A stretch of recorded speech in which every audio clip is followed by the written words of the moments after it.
OMG! Cesar Montano nag-file ng annulment of marriage sa asawa nitong si Sunshine Cruz dahil sa panlolokong ginawa nito. Tila ngayong araw nga lang, December 19, 2024, formal na naghain ng kanyang petition of marriage ang dating aktor na si Cesar Montano upang ireklamo ang asawa nitong si Sunshine at para na nga din daw na walang bisa ang kanilang kasal nito. Matatandaan, ilang blind item at speculation na nga din ang kumakalat na naglalabasan ng biglang in-unfollow ni Cesar Montano si Sunshine Cruz sa buong social media account niya na siyang malaki ang ikinabahala ng lahat na baka nga daw ay totoong hiwalay na ang mga ito.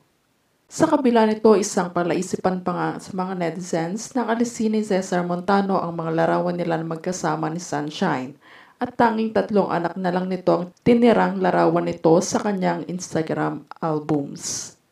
Subalit sa kaalaman pa ng marami na isa nga din ang showbiz columnist na si Ogie Diaz ang nagpatunay ng lahat ng ito na totoo nga daw na nag-separate na ang mag-asawang ito nang dahil sa third-party issue.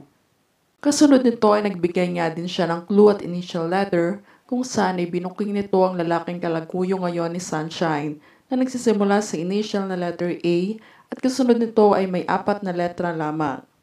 Ayon pa sa source, nagkaroon nga din daw ng lihim na ligawan stage ang dalawang ito kahit kasintahan ng Sunshine Cesar Montano noon ay nagpapaligaw pa ito sa ibang lalaki nang hindi nito nalalaman dahil nga sa pagiging close ni Sunshine kay Atong ay umantong sa pagkapalagayan ng loob sa isa't isa nang hindi na lang nila namamalayan. Sa patuloy na hot issue na ito ay marami naman ang naaawa ngayon kay Cesar Montano dahil sa aking kabaitan at halos nandito na ang lahat. Nang hahanap-hanapin mo sa lalaki ay nagawa pa itong lokohin ni Sunshine ng ganun-ganun lang. Masasabi nga daw nilang pera-pera na nga lang daw ang labanan ngayon.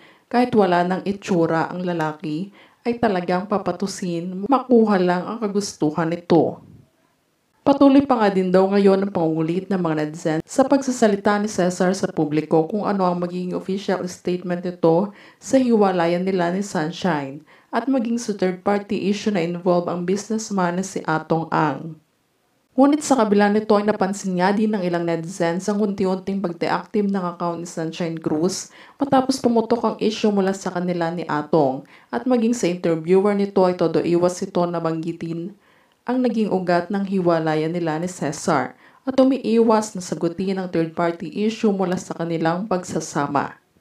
Ngunit ngayong araw naman ay formal naman na humarap sa korte si Cesar Montano upang ipamukha nito kay Sunshine ang isinampa nitong kaso at pag-file ng annulment dito na wala nang ambisa ang kanilang kasal nito at unti-unti nang pinaghahatian ang kanilang pinaghirapang naipundar na gamit para wala nang habulan sa huli. Sa last page nga nito ay nakaulat dito na tanging 3 anak na nga lang daw niya ang kanyang susuportahan at hiniling nga din nito na sana ay hindi pagdamot sa kanya ni Sunshine ang karapatan niya bilang ama sa kanyang 3 anak dahil ayaw nitong iwan sa huli ang responsibilidad nito lalo't close na close niya ang kanyang mga anak. Sa pagkakataon na ito na magharap-harap at magbasa ni Sunshine ang nakaulat dito ay naging emosyonal na lamang ito ng iyak dahil na nga din sa nagawa niyang pagkakasala sa ngayon nga daw ay kanyang malaking pinagsisisihan. Huling naging mensahe ni Cesar kay Sunshine. Unang-una sa lahat, hindi ko malilimutan ang magandang memories na ating na-build bilang magkasintahan at maging magulang sa mga bata. Gusto ko ipagpatuloy mo pa din ang magagandang achievement na tanggap mo sa showbiz industry. Nandito pa din ako sa likod mo bilang kaibigan at sandalan. This served as a closure for myself so I can now finally let you go. Lastly, thank you for loving me very much. May the universe stop us from crossing paths again. At this point nga daw ay hindi pa din mag-sink in sa kanyang utak ang karumaldumal na nangyaring ito sa kanila ni Sunshine.